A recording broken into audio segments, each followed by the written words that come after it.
ఈరోజు ప్రోమో 3 ఇది కంప్లీట్ గా రాముకి డెడికేట్ అయిన ప్రోమో. రాము గురించి మనము చెప్పుకోవాలంటే ఇది ఆల్రెడీ నోటీస్ చేసిన విషయమే. వన్ థింగ్ అంటే రాము యాక్చువల్ గా ఎవరితోటి సీరియస్ డిస్కషన్స్ లో ఆర్గ్యుమెంట్స్ లో ఇన్వాల్వ్ కాలే. ఒక స్ట్రైట్ ఫార్వర్డ్ గా తన గేమ్ తను ఆడుకుంటున్నాడు.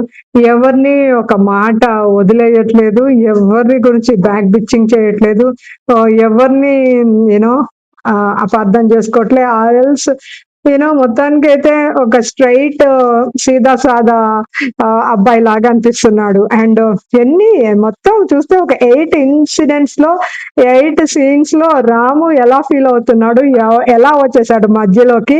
అండ్ వచ్చేస్తాడు, ఎవరైనా సీరియస్ గా మాట్లాడుకున్నప్పుడు మధ్యలోకి వచ్చేస్తాడు.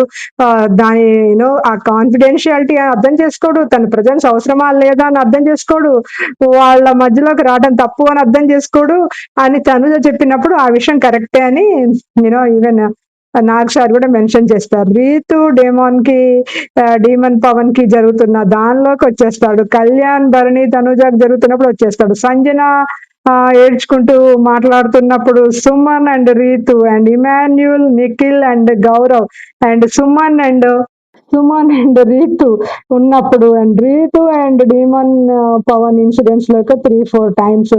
సో మొత్తానికి అయితే ఎవరితోటి సంబంధం లేదు, వాళ్ళందరిని ఒక సెట్ ప్రాపర్టీ లాగా ఫీల్ అవుతున్నాడు.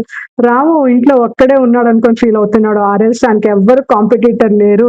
వీళ్ళు అంటే ఈ విధంగానే రాము ముందుకి దూసుకు వెళ్ళిపోతాడో ఏమో కానీ చూడాలి. ఎందుకంటే చాలా స్పీడ్ గా ఆటలో కూడా రాము బాగా ఆడతాడు. పాయింట్ వచ్చినప్పుడు, ఆర్గ్యుమెంట్స్ వచ్చినప్పుడు, నామినేషన్స్ లో కూడా పాయింట్ స్ట్రాంగ్ గానే పెడతాడు పిల్లోడు. అండ్ చాలా ఫన్నీగా అనిపించింది. హౌస్ మేట్స్ కూడా ఎంజాయ్ చేస్తున్నారు.